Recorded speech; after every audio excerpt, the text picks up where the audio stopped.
ভগবান আমাদের আমাদের অযোধ্যায় যাওয়ার আদেশ দিয়েছেন। কবে যেতে হবে? এখন, আজকেই নাকি কাল?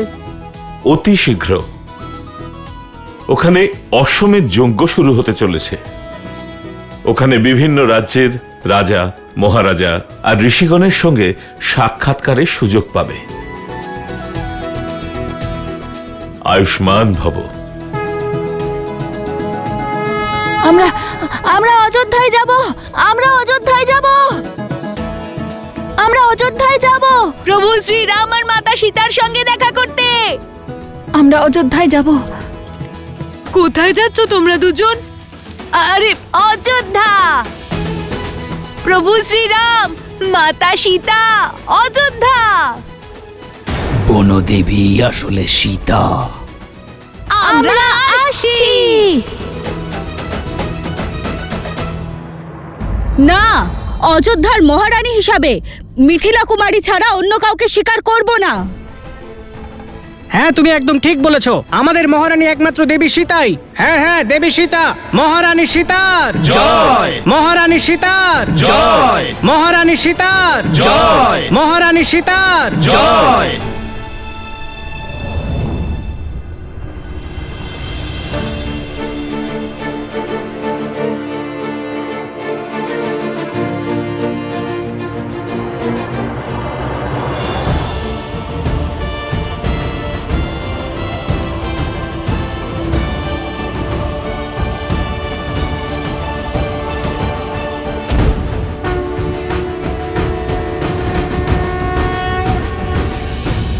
অযোধ্যার মহারানী আপনাদের সম্মুখে।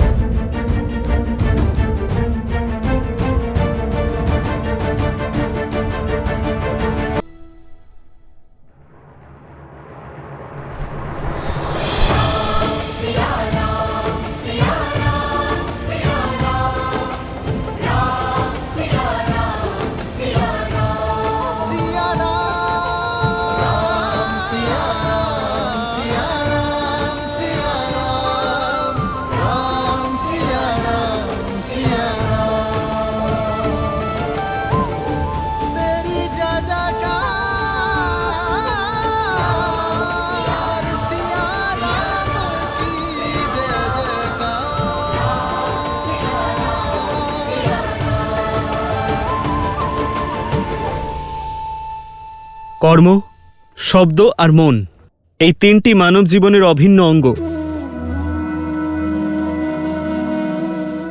আর বিবাহ সেই বন্ধন যা স্বামী স্ত্রীকে একে অপরের সঙ্গে বেঁধে রাখে। এই বন্ধন অটুট, আর যে এর থেকে সরলভাবে মুক্তি পায় সে কোনোদিন এই বন্ধনে আবদ্ধ হয়নি। সীতাকে ছাড়া এই রাম নিষ্প্রাণ, আর জীবই কেবল যজ্ঞে আহুতি দিতে পারে, নিষ্প্রাণ নয়।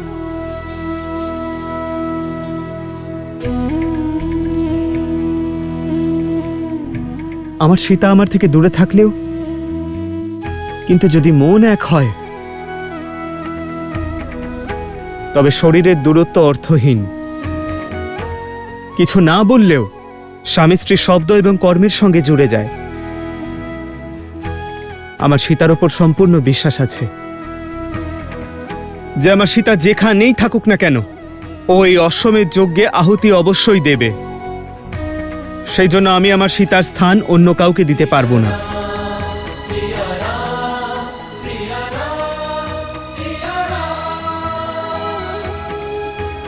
এই যজ্ঞে সীতার উপস্থিতি অবশ্যই থাকবে। এই স্বর্ণ প্রতিমার রূপে, কারণ আমার সীতা স্বর্ণের মতোই পবিত্র, স্বর্ণের মতোই শুদ্ধ। আজ থেকে অযোধ্যার মহারানী সীতা সর্বদা অযোধ্যায় বিরাজমান থাকবেন নিজের এই দৈব রূপে।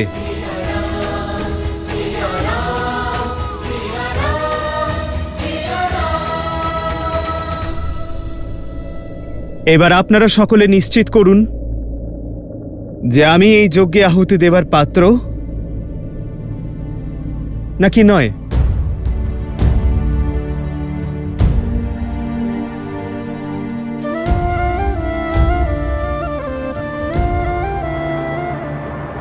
মহারানী সীতার জয়! মহারানী সীতার জয়! মহারানী সীতার জয়! মহারানী সীতার জয়! মহারানী সীতার মহারানী সীতার জয়! রামের দুটো মিষ্টি কথা শুনে সাহস হারানোর প্রয়োজন নেই মিত্র। সহস্রমুখ রাবণের নির্দেশের প্রতীক্ষা করো।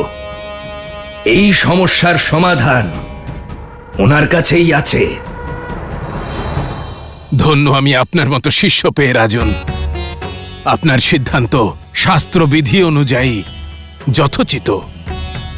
কাল প্রভাতে আমরা বিধি মেনে রাজ্যসভায় মহারানী সীতার মূর্তি স্থাপন করব আপনার সিংহাসনের পাশেই। আপনার সমর্থনের জন্য ধন্যবাদ আচার্য।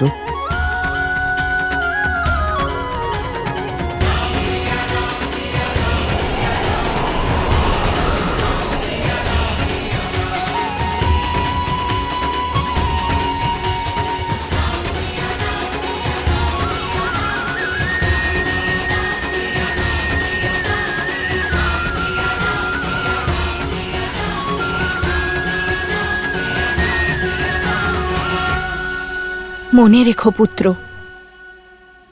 শ্রীরামের জীবনযাত্রা নিঃস্বার্থ ত্যাগের প্রমাণ আর বলিদানের উদাহরণ। প্রজার রাজ্যের ভালোর জন্য নিজের আনন্দ, নিজের স্বার্থ ত্যাগ করেছেন উনি। বুঝে গেছি মাতা, বুঝে গেছি। কিন্তু যখন থেকে আমরা অযোধ্যা যাওয়ার সুযোগ পেয়েছি, তখন থেকে তুমি এই ত্যাগ আর বলিদানের কথা কেন বলছো? যা সত্য সেটাই বলছি। আচ্ছা জিজ্ঞেস করো, তোমরা কি জানতে চাও? অযোধ্যাকে, অযোধ্যার বিষয় বলো না। অযোধ্যার পথ কত বিশাল, বন উপবন, সেই সবের কাহিনী বলো না আমাদের। সব আমাকেই জিজ্ঞেস করবে নাকি নিজেরা গিয়ে দেখবে? মাতা, মনে একটা প্রশ্ন এসেছে। না না, তোমার প্রশ্নের উত্তর দেওয়ার ক্ষমতা আমার নেই। আমি সোমকর্ণকে বলছি যে কাল প্রাতঃকালে আমরা প্রস্থান করব।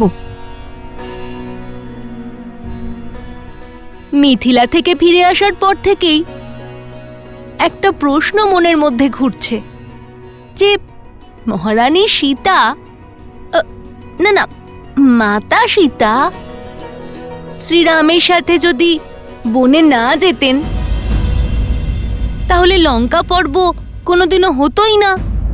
এটা নিয়তি ছিল, পরিকল্পনা ছিল, নাকি অভিশাপ ছিল, না আশীর্বাদ ছিল? ঈশ্বরের কর্ম ঈশ্বরই জানেন। কিন্তু শ্রীরাম আর মহারানী সীতার কাছে এই লঙ্কা কাণ্ড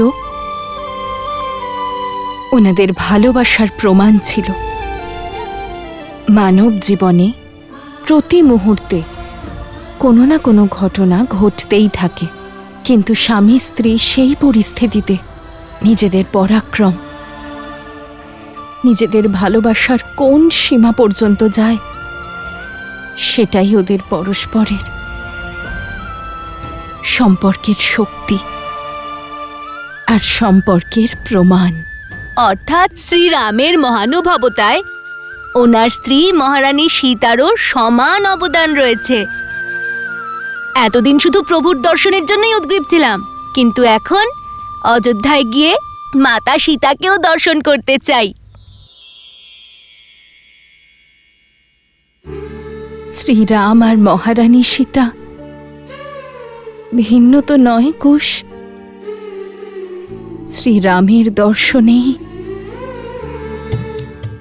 সীতারও দর্শন হয়ে যায়। আর যদি অযোধ্যায় গিয়ে সীতাকে তোমরা দেখতে না পাও, তাহলে জেদ করো না পুত্র, বুঝলে?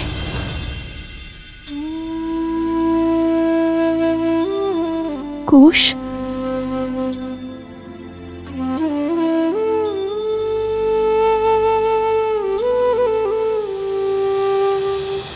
अष्टै पूर्णा प्रतिष्ठन्तु अष्टै पूर्णा शरन्तु च अष्टै देवत्वमर्चावै मामहेति च कश्चन। ओम श्री मन्मनगणाधिपतये नमः। प्रसन्नो भवः वरदा भवः।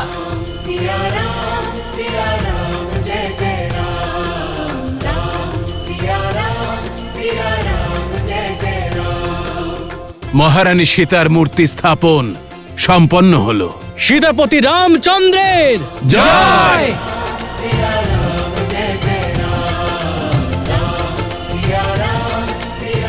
দাদা, আজ পর্যন্ত আমি তোমার আত্মত্যাগকে সম্পূর্ণরূপে বুঝতে পারিনি কখনো। তোমাকে দেখে আমি এটা সর্বদাই ভেবেছি যে তুমি পরিবারের সঙ্গ পাচ্ছ। এখন বুঝতে পারছি, যখন মানুষের জীবনে কাছের মানুষ থাকে না, তখন পরিবারের ভালোবাসাও তাকে একা করে দেয়। কিন্তু আমি আমার দাদার ভালোবাসা ছাড়া বাঁচতে চাই না দাদা। এই কারণে আজ আমি তোমার কাছে কিছু চাইব। তুমি আমাকে নিজের আগে জীবন পরিত্যাগ করে যাওয়ার অনুমতি দাও দাদা।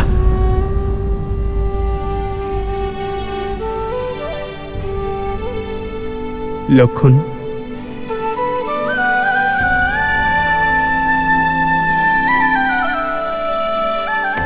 লক্ষণ,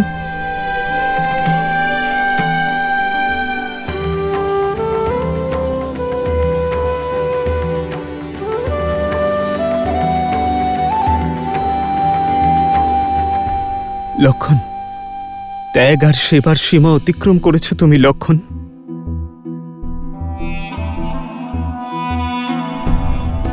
তুমি অন্য কিছু চাও লক্ষণ। আমার যে আর কিছু চাওয়ার নেই দাদা। আমি জানি যে তোমার আমার এই ইচ্ছে, আমার জেদ, আমার স্বার্থ বলে মনে হচ্ছে, কিন্তু আমি কি করব দাদা? আমি তোমায় ছাড়া বাঁচার কল্পনাও করতে পারি না। আমার মধ্যে সেই সাহস নেই। আমার শুধু এটুকু ইচ্ছে, আর আমি এটাই চাই দাদা। তুমি শুধু আমার এই ইচ্ছে পূরণ করো দাদা। रघुकुल रीत सदा चली आई, प्राण जाए पर वचन न जाई। ধন্যবাদ দাদা, অসংখ্য ধন্যবাদ তোমায়।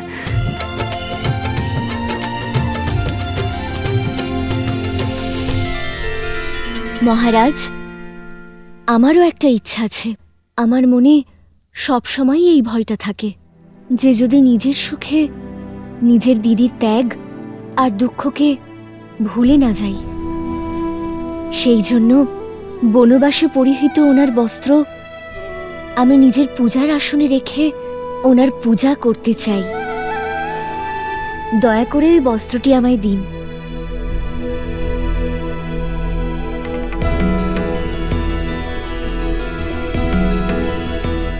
তোমার ইচ্ছে অবশ্যই পূর্ণ হবে, আর আমার আশীর্বাদও সর্বদা থাকবে যে তোমার মিথিলা নগরী একটি পূর্ণ নগরী রূপে অযোধ্যা এবং কাশীর সমতুল্য হবে।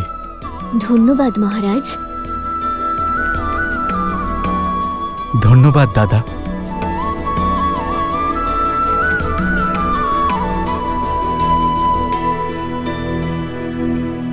ধন্যবাদ আমাকে নয়, সেই মিথিলাকে দাও শত্রুঘ্ন, যেখান থেকে অযোধ্যায় 4 রত্নকে পেয়েছিল।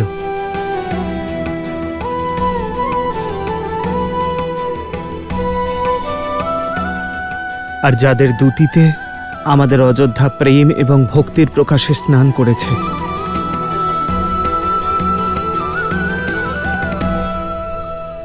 শীঘ্র চলো কুশ, সময় পেরিয়ে যাচ্ছে।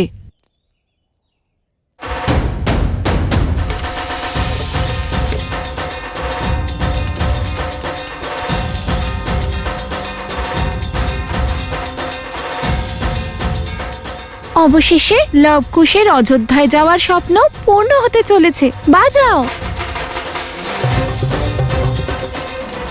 এসব তো ঠিক আছে, কিন্তু এই ষণ্ডের গাড়ি কেন এনেছো? তোমাদের জন্য। আরে এভাবে যেতে দেওয়া যায় নাকি রাজকুমারদের? অর্থাৎ ঋষি কুমারদের অযোধ্যায়। হ্যাঁ, এইরকমই সজ্জিত ষণ্ডের গাড়িতে যাবে আমাদের লবকুশ, পুরো সম্মান আর আনন্দ নিয়ে। ঠিকই বলেছ। আর সোমকর্ণেরও তো এর প্রয়োজন পড়বে। কিন্তু সোমকর্ণ, তোমার পুঁটলি কোথায়?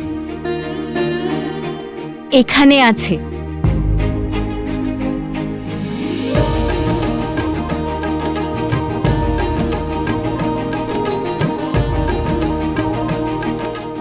একজনের জন্য তিনটে পুঁটলি? শুধু সোমকর্ণ নয়, আমাদের প্রসূতার সঙ্গে তোমাদের উপগুরু তোমাদের সঙ্গে যাবে। কি? হ্যাঁ, তোমাদের খেয়াল রাখার জন্য। আর তোমাদের দুই ভাইয়ের ওপর নজর রাখতে। কোথায় কুশ? ওহো কুশ, এবার এসো। দেখো আমাদের সঙ্গে যাওয়ার জন্য কতজন প্রস্তুত।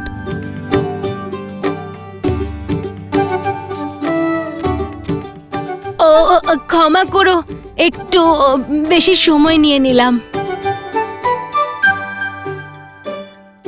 এই নতুন ধনুকটা কার জন্য? সোমকর্ণর জন্য। আমার জন্য? হ্যাঁ, আমরা তো গাইবো আর শিল্পকলায় লীন হয়ে থাকবো। যদি তোমাকে রক্ষা করতে না পারি প্রত্যেকবারের মতো, তাই এইবার নিজেই নিজেকে রক্ষা করো। তাতে কি, আমরা কি আমাদের অস্ত্র নিয়ে যাব না? বীণা বাজিয়ে যারা রামায়ণের কথা গাইবে তাদের অস্ত্রের কি প্রয়োজন, তাই না গুরুদেব? দিন কি? বীণা। বীণা তো আমার কাছে নেই।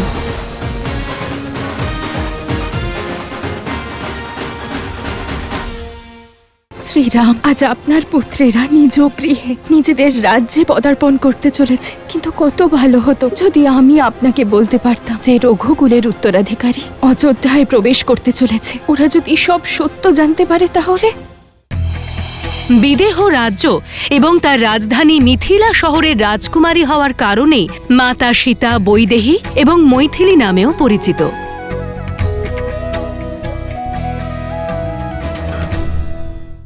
কি হয়েছে? মুখটা ছোট হয়ে গেল কেন? যদি ভগবান বাল্মীকি তোমাদের খালি হাতে অযোধ্যায় পাঠাতে চান, তার পিছনে কোনো না কোনো কারণ অবশ্যই আছে।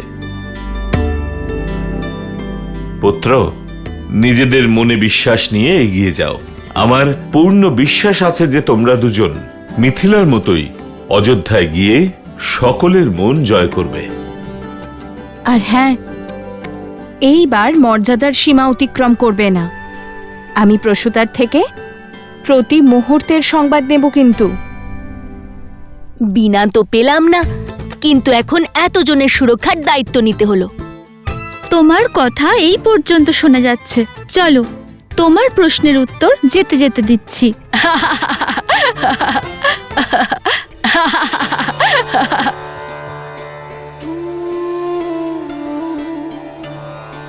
তোমাদের সবচেয়ে বড় স্বপ্ন পূর্ণ হতে চলেছে। যে অযোধ্যার নাম তোমরা আজ পর্যন্ত শুনেছিলে, সেই অযোধ্যাকে দেখার সৌভাগ্য হচ্ছে। ধর্মের এই রাজ্যে কাটানো প্রত্যেকটি মুহূর্তকে এক জন্মের মতো উপভোগ করো। আর হ্যাঁ, যখনই রামায়ণের গান করবে, তখন শ্রোতাদের নিজেদের শব্দ আর ভাবনা দ্বারা ওদের যাত্রাকে সুখময় করো। অবশ্যই মাতা, আমরা এমন সঙ্গীত গাইব যে সবাই মন্ত্রমুগ্ধ হয়ে যাবে, তাই না কুশ? হ্যাঁ মাতা, কিন্তু আমাদের কাছে বীণা থাকলে আমাদের সুর আরো মধুর শোনাতো। কিন্তু থাক, ঈশ্বরের লীলা তো ঈশ্বরই জানেন।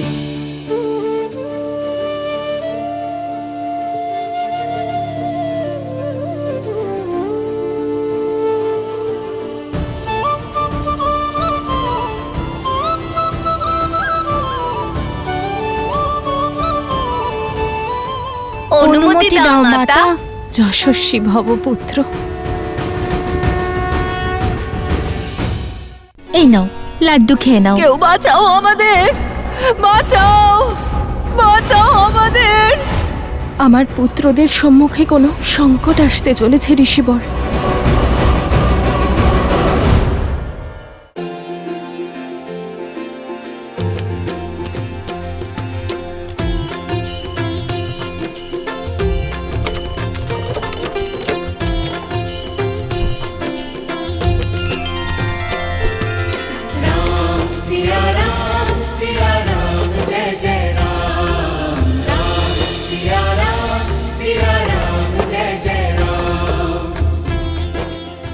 শ্রীরাম, আজ আপনার পুত্রেরা নিজ গৃহে নিজেদের রাজ্যে পদার্পণ করতে চলেছে, কিন্তু কত ভালো হতো যদি আমি আপনাকে বলতে পারতাম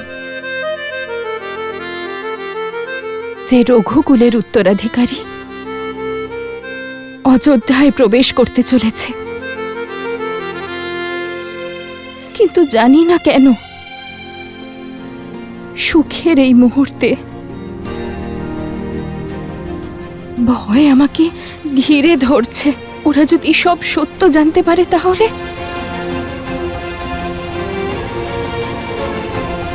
শুধু ওদের কোমল হৃদয় সত্যের আঘাত যেন ক্ষতবিক্ষত না করে।